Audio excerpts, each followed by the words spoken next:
শাসন ক্ষমতা চালিয়ে রাখার অযোগ্যতা প্রদর্শন করেছেন।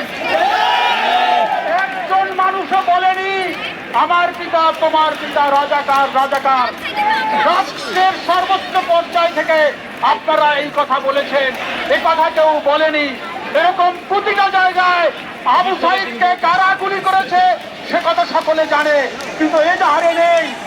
অতএব এই মিথ্যাচারের ভিত্তিতে আপনারা এই রাষ্ট্র ক্ষমতায় থাকার অধিকার হারিয়েছে।